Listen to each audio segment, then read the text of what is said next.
Tziva v'chasimata heva l'shana teva umesuka. Welcome, folks. Chumash and Rashi, Torah portion, Teitzei. We are in the second reading. We are in the book of Dvarim, Deuteronomy. We are chapter 21, verse 22. We continue from yesterday. Speaking now about someone who is liable to death sentence.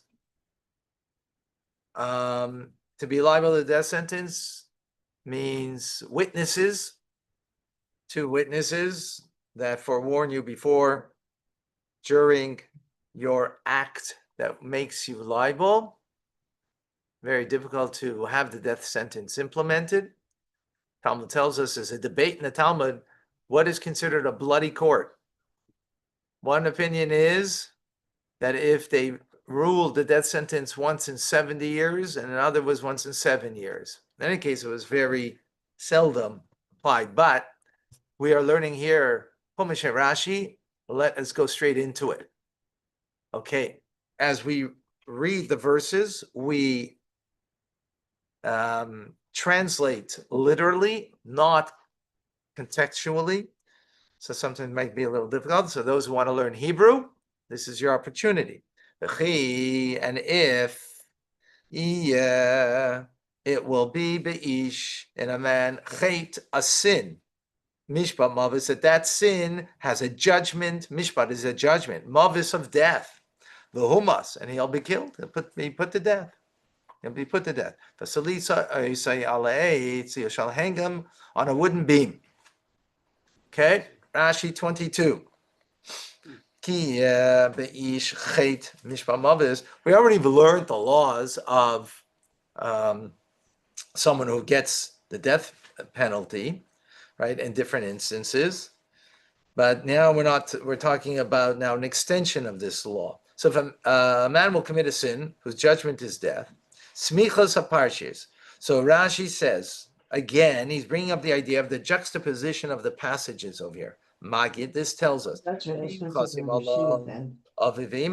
What did we learn yesterday about a father and a mother, right, who have a rebellious son?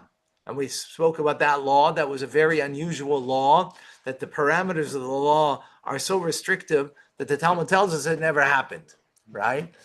Why is the Torah telling us? Because it's teaching us lessons. And it's telling us that if a father and a mother have a wayward, rebellious son, take pity on him. Soif, in the end, what will be? He will go out in the bad ways, and commit sins, and it will become liable, death penalty in the court. In other words, take care of your child that's rebellious. You have to deal with it, the appropriate way to deal with it, to make sure that the future will be good for that child. So that's just the juxtaposition of the law from yesterday till today, right?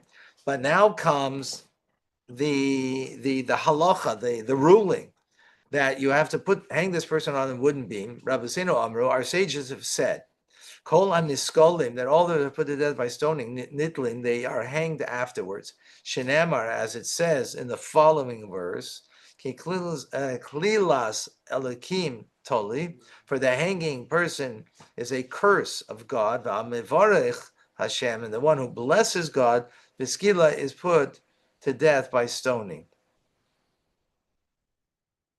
It's a euphemism. That means here, Hamivarech Hashem doesn't mean the blessing God. It's a euphemism, saying the opposite, right?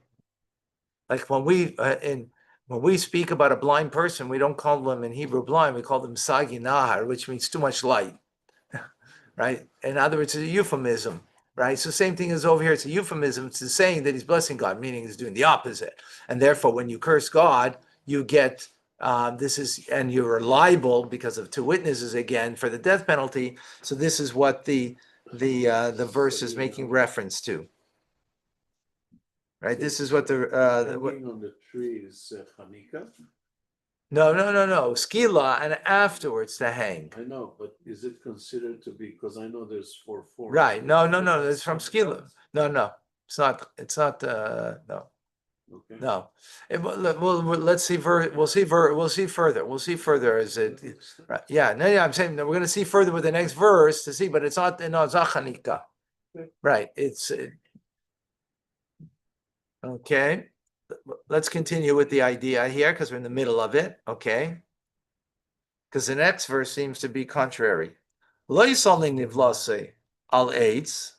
Do not hang him nivlase his remains, his body, all eitz on the beam. Ki cover tikvarenu, because you shall bury him by Yom on that day. Why? Ki klilas elakim toli, because the curse of God is hanging, meaning it's an insult for God. Excuse me.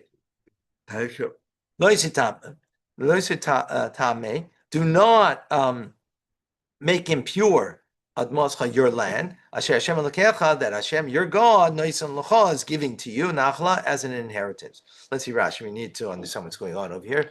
It seems a little contrary to what we just learned, right? Talin is overnight. Huh? It's not hanging. Let's, Overnight.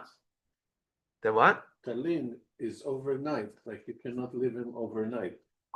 Right. Right. Yeah, don't leave it. Yeah, sorry. Don't leave him overnight on the 8th, right? Because it is. He has to be buried that day. So yeah, let's see Rashi. So don't leave him overnight. Exactly. In other words, you hang him. In other words, he got stoned in the morning. Hang up, and then take him down and bury him. Right? Can't be left overnight. So he has to be buried then. Why is it doesn't explain over here why the hanging, right? But other places it explains, and Rashi doesn't explain because actually I thought it was explained elsewhere, maybe. But in order that, again, this is one of the ways to keep people away from doing wrong, is that the whole people have to come and be part of this, see the stoning. Right? You have to announce that the people should come. Why should they come? So that way they get the fear of God in them that they won't do what that person did. Right? When Mashiach comes, are they can still do this? When Mashiach comes, we won't need to do it. You don't Oh, need- We won't need to do it because all evil will be removed from the world. So you won't have this. Be righteous. Yeah. So you won't have this. Right. Okay. Rashi 23. Because the hanging person is a curse to God, meaning it's an insult to God. Zilzuli shel melechu. This is a degradation to the king. She'adam also b'demus. Why? Why is it degradation to God? I mean, that person did ill because the person's created in the image of God. Yisrael heim banav, and the Jewish people are his sons. Mashal lishnei achim tainim. This can be compared to two twin brothers. That they resembled each other. One became the king. Then another became ensnared as a bandit. And he was hung. He said, everybody who sees him hanging, he says, totally that the king is hanging. Right? Because he looks similar. And the people don't know the robber. Everybody knows the face of the king, right? Everyone knows the face of the king. The robber, who knows him? A few people that he robbed, right? But everybody knows the king, so they think it's the king that's hanging, right? The king is hanging. Kol klala should be mikra. Any klala, the word klala in the Torah, lashon hakel v'zilzul, is a treating lightly and demeaning. That's what it means. Interesting, right? I said a curse, but Rashi explains it over here as a being treated lightly and demeaning. And the retzis is belittling me and an insult. King David. From King David, right? Yeah. From Shimi ben Gera. Yeah. As we'll learn soon in Tanya, actually. Okay, so we're finished with this. Right? So why the hanging, as I mentioned to you, even though Rashi doesn't mention it, which is interesting why he doesn't mention the reason for the hanging, because that seemingly would be a question. Except that maybe because we've learned already previously the idea that everybody needs to come and see what's going on. So this is further, bringing out that idea that people need to be participating in this in order to bring a fear into the hearts of people not to act in this way. These are the consequences of when you act this way. So it's not the first mention. No, because we already had the idea that making the announcement, we learned that previously, right? And Rashi says that in order that people should participate, in order to, make that impact upon them. Okay, we now go into chapter 22, verse number 1. We're going to another idea completely. Okay. Another complete new idea. It's going to do about returning lost objects. Kisira is sure when kisira, loisira rather. You should not see as sure the ox achicha of your brother. This say nidachim, or his lamb nidachim. Nidachim means cast off. Visalamta mehem, and you will hide yourself from it. I was like, you're going to look the other way. I didn't see anything, right? Hashev, return, tashivein, you shall return them, lachicha, to your brother. So this is, now we're going to learn about the laws of lost objects, right? And the responsibility that a Jew has, it's only a Jew that has this responsibility to return lost objects, and what the parameter of this law is, okay? Based on what? Biblical law. So not rabbinic law here. Why is it not rabbinic law? How come? Because we're not learning Rambam that will bring in rabbinic law. What are we learning? Torah, the verse in Torah. So the verse in Chumash is only a biblical law, even though it's not the parameter of the final law and how we observe, right? But Chumash and Rashi is only the way it's understood, the verse and its biblical understanding, meaning biblical law. If it belongs to a Jew. We're learning Chumash and Rashi, so let's let it unfold. Let's not get our own ideas in here, right? That's why I made that statement now, right? Because in biblical law is one thing, as simple meaning of the verse, and how halacha is, right? Which will be Rambam, but can be very different than this, right? It won't be very different. It's based on this, but can be, other layers added to it that will be rabbinic law, for example. But in any case, okay. So Rashi picks up on the word visalamta. Well, what do you mean visalamta? You hide yourself. Kaivish ayin, he conceals his eye, as if you're not seeing it. Why? Why would he do that? Because he doesn't want to have the obligation to return the object, because it's going to be a pain in the rear. That I have to now take this object or this animal and now return it to its owner. I've got to run off to a business meeting now. I can't do this, right? You should not see, and you should not see the ox of your brother in the lamb and cast off and hide yourself. You should not see it and hide yourself from it. That's a simple meaning. But our sages said, sometimes you do hide yourself. Rashi doesn't say when. Hisalamta means to hide yourself, but it means ignore. In context, it means ignore, but the word means to hide, right? Which means to ignore, right? Right. That's the way. But he's alamta. That means to hide yourself, which means you're ignoring it, right? And I'm translating it so people can understand the root of the word and better understand, so they learn the language better. So our sages learn, because why does Rashi add this? Because when you add, it said loy sivra, right? You should not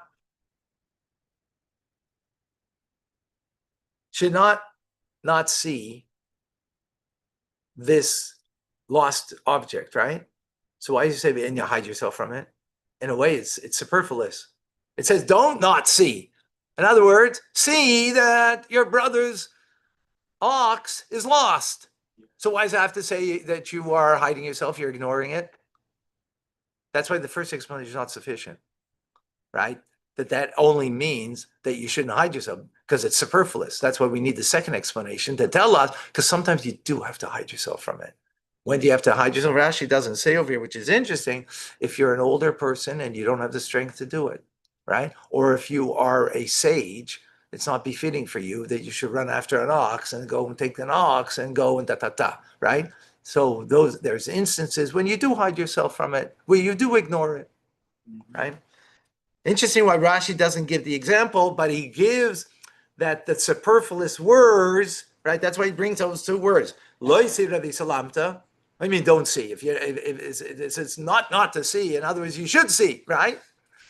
So what do you ignore? He brings those two words. Okay, verse number 2. Got it? Yeah. Yeah, everybody else got it? Yeah? You got it, girls? Whoa, amazing. You're good. Okay, verse number 2. And if your brother is not near to you, and you don't know him, in other words, you don't know what it's belonging to. Yeah, all you have is an ox over here. All you have is a goat over here. You don't know who it belongs to. You should gather it into Beisecha, your home. Now you got a new family member. You know, you got a new family member. You know, Benny the goat.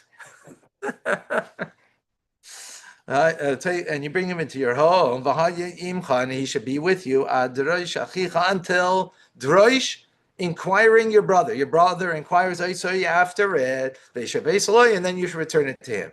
Okay, lots over here. Let's see, Rashi. Until your brother's inquiring. And would it enter your mind that you should give it to somebody who lost it before he inquires after it? In other words, like, yeah, and if you didn't ask, hey, by the way, did you see my Benny the goat? And I just go and give it to you. I'm not going to give it to you until you're inquiring after that you lost something, obviously. So the Rashi's mother, what does it say that until your brother's inquiring after it? Obviously, who else are you going to return it to? Otherwise, it could return it to everybody because no one's inquiring about. Okay, here, you're here.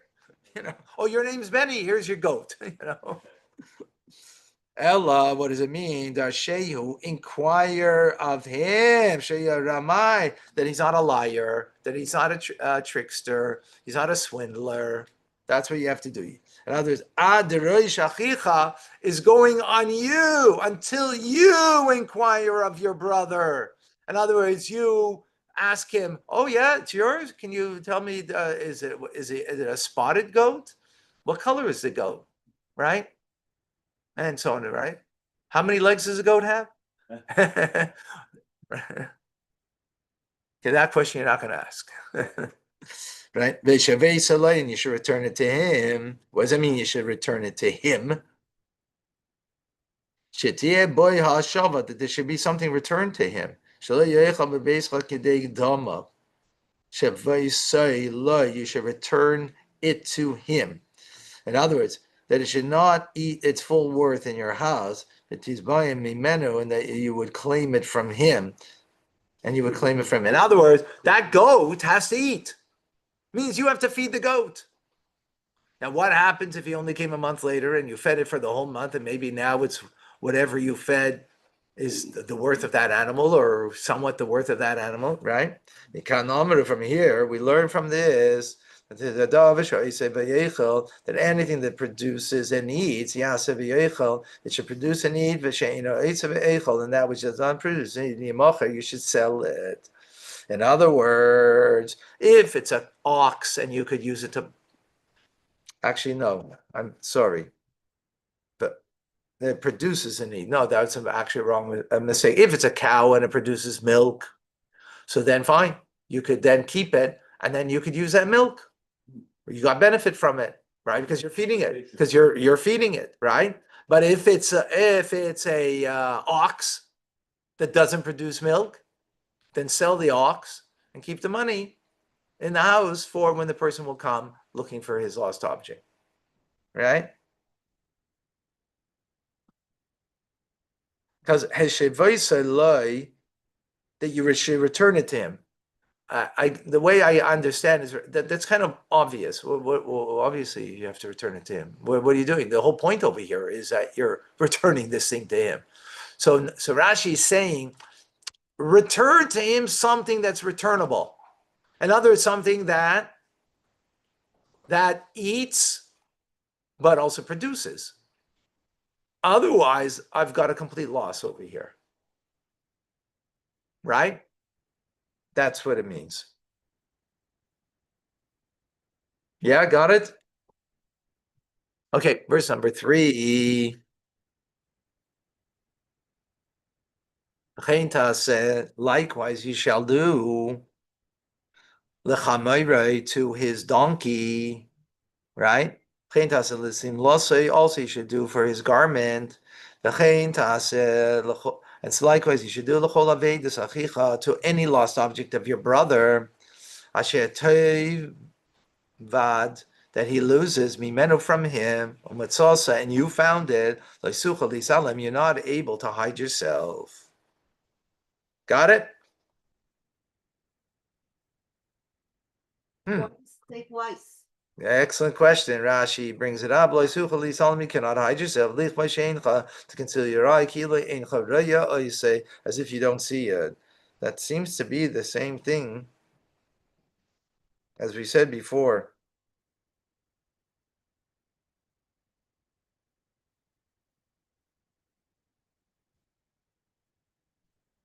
I don't know. I don't understand how the commentators explain here.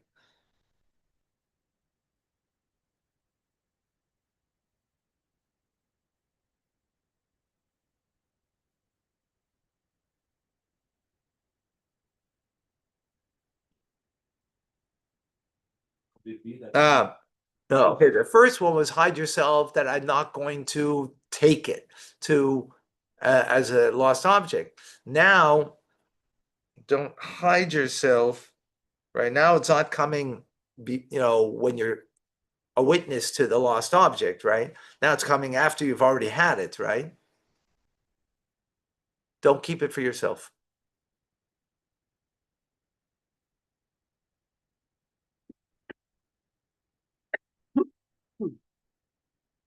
Don't keep it for yourself, which would be theft. I don't exactly get that, how those words. Not even something of lesser value. For example, a garment is worth less than an ox. Yeah. I don't understand what's not clear. How those words mean that they don't ignore from it and conceal. The first one says don't ignore it. The second one says you're not going to be capable. Like you won't be able to ignore it. So it's saying it differently. Right, but what is it adding? What is it adding that we didn't have? That's what I want First to know. one has a produce. These things don't have it. It says don't ignore them. Like you will find them, or rather they'll find you. Okay. Maybe that's the point. Right, in the context over here, right? The donkey, you can't have any. There's nothing you're going to benefit from it, right? The garment, you have nothing to benefit from it, right? So, if you took a cow, at least you got, I got some milk. I got some milk from this, right? So, maybe even then the Torah had to tell us. The Torah has to repeat and tell us, Lo yisuchal, you're not able to conceal yourself. Yeah, maybe that makes sense. Although, why does Rashi kind of point that out? Like, I guess that's what it means in the context. Like, I would think he should point out the fact that you have no benefit from it, but he doesn't say that.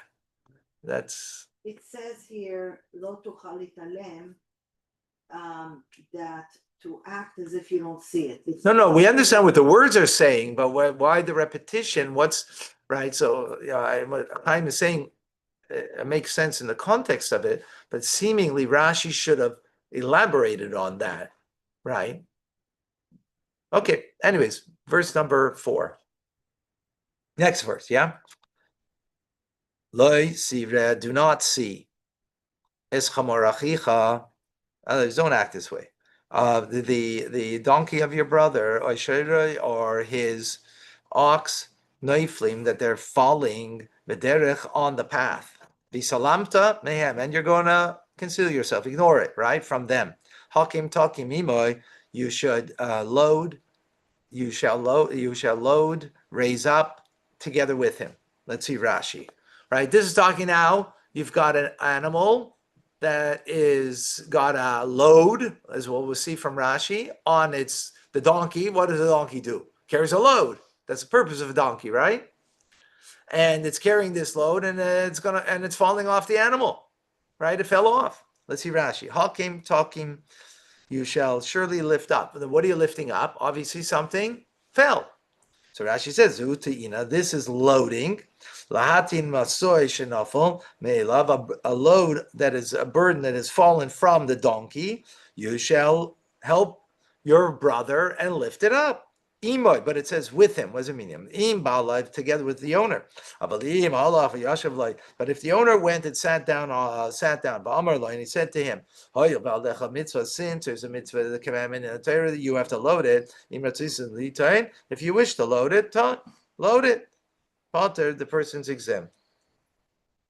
In other words, you have imagine I have an donkey, and it fell off a load, and I go to sit there and say, hey, you don't know what, Chaim, I'm sorry, you got a mitzvah in the Torah, go load it.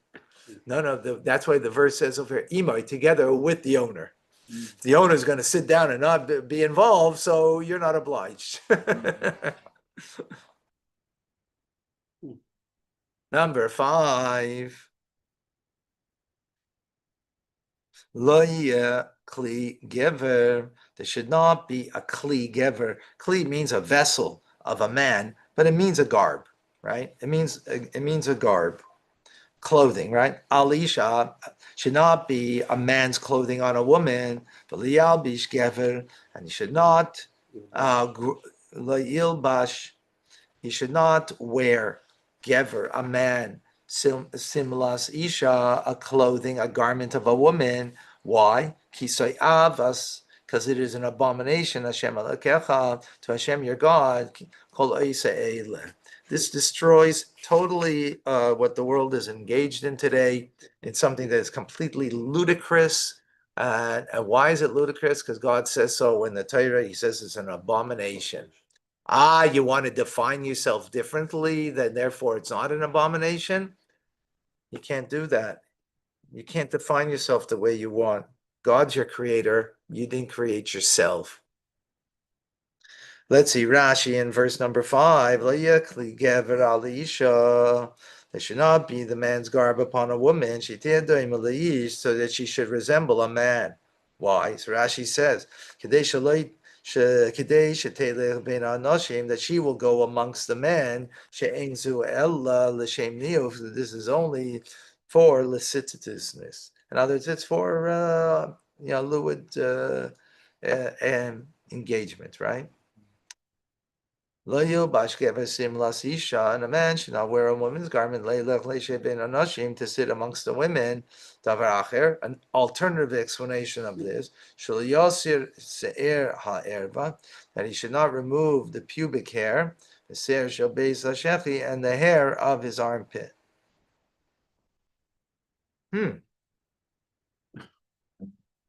How do you get that from this? Huh? No, how does he get it from the words? That's the way of women. Yeah, but it's simlas as a garment. Yeah, but it's not just, it's the way of women, the way they conduct themselves. They also, there's. Again, we're learning Chumash and Rashi. But you're right. We're saying no, that's not the words in the Chumash. The words are simlas. Simlas means a garment. It doesn't mean hair on your body. It means a garment. But is it alluding to like beautifying, a woman beautifying herself, as opposed to a man who Please. Ligever, No, but not just the simla. no, but it's not going on simlas. It's going on the word simlas. It's not going on get. And I'm listen. This is the truth. I just don't understand the truth. That's it, right. It's not. It's not like Rashi's a problem. I'm a problem because I don't get Rashi. I'm the problem, not Rashi. Rashi is truth. I think it's included that also that a man can't dye his hair, like women. Again, whoa, 1 second. Again. We're learning Chumash Rashi. We're not learning our own ideas or from what halacha is, what Rambam might say, or what the Shulchan Aruch will say. That's not what we're doing here. My question is, and Chaim, how is in the word simlas would be that the hair on the body that you should not shave? That's When women wear certain clothing, it requires a certain cleanliness in the looks that he has to remove the pubic hair. It's part of the fashion. If it was a Okay. man, if it was, hold on, I have an idea. If it was, he's telling you not to be like the goyim. And no. It's not saying that. It's not saying that. That's sleeveless. It's not Yes, sneeze. that's what I He's meant. going to Right. shave her armpits. Right. He's not going to That's go what I like meant. that. Yeah, pubic hair. I mean that. Yeah. I don't get it. It still needs explanation. It needs explanation. Yeah. You maybe that's what you're Maybe correct. that's- Maybe simlas, therefore the unique woman's garment. So therefore that's part of simlas maybe. But how's that fit with pubic hair? How's that? Maybe that How's was that? the custom in those days of women to do. Maybe. Okay. Okay, let's continue. Kisayavas. Oh, okay. Well, I'm sorry. You know what? We gotta go quickly now, because it's an abomination. Also, Ella Labush Hamevi Lidei Toeva. The Torah forbade only a garment that will lead to an abomination. Oh.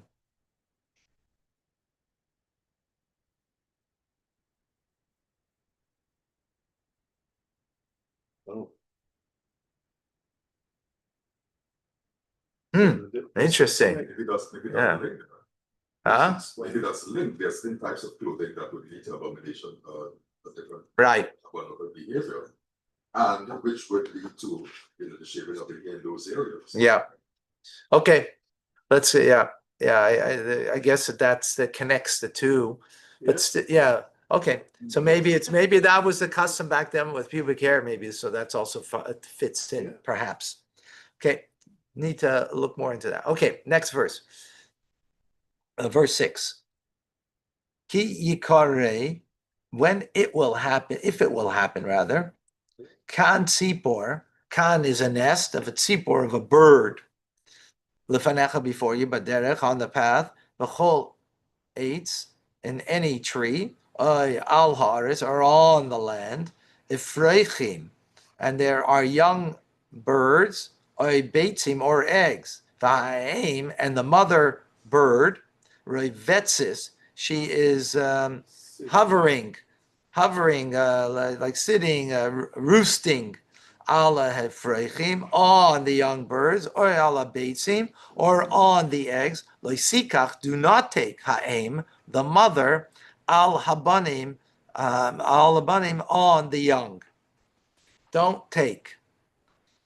We need the next verse. I'm going to read the next verse because it also comes together with it. Shaleach, send.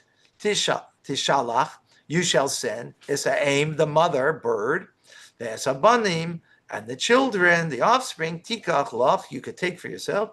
L'man yitav lach, in order that should be good for you. V'arachta yomim, and you should live a long life. Okay? Let's see Rashi. Now, Ki yikare, when it will, and yikare means it happens upon, you happen upon, right? Prat lemezuman, that excludes that which is prepared. In other words, if you have a chicken coop and the mother is sitting on it, so that's prepared. That's your business. That's what you do. That's excluding it. If you happen to happen upon, in other words, you're walking on the way, right, and you see it, happened to me once in my lifetime on a Shabbos. Actually, it was on a Shabbos, I don't remember.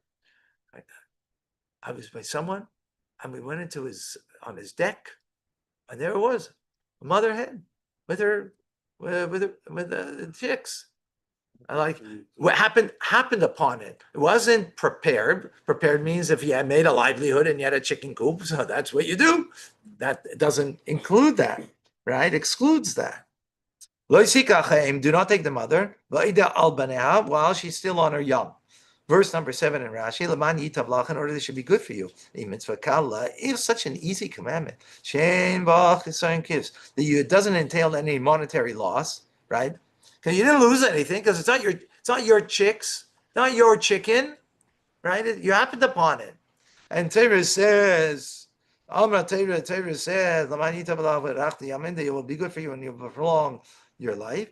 All the more so, for the granting the reward on mitzvah chamura, on difficult commandments, that the reward will be goodness and long life in their fulfillment. Amazing. We did it, folks. Why would you want it? I don't understand. I mean, why would you want to take the eggs with the cheese? I mean, what do you mean? You have a chick that now will produce for you. You have a chicken that will produce for you. Kosher. So we're done. So it's kosher. So it's kosher. I don't. First, by the way, that's an irrelevant question, because you may not want, but someone else may want, right? And even if no one wants, the fact that Torah teaches us something like we learn Ben Seir and Meir, the law never happened. It never happened. That rebellious son acting in that way, precisely according, right? Torah.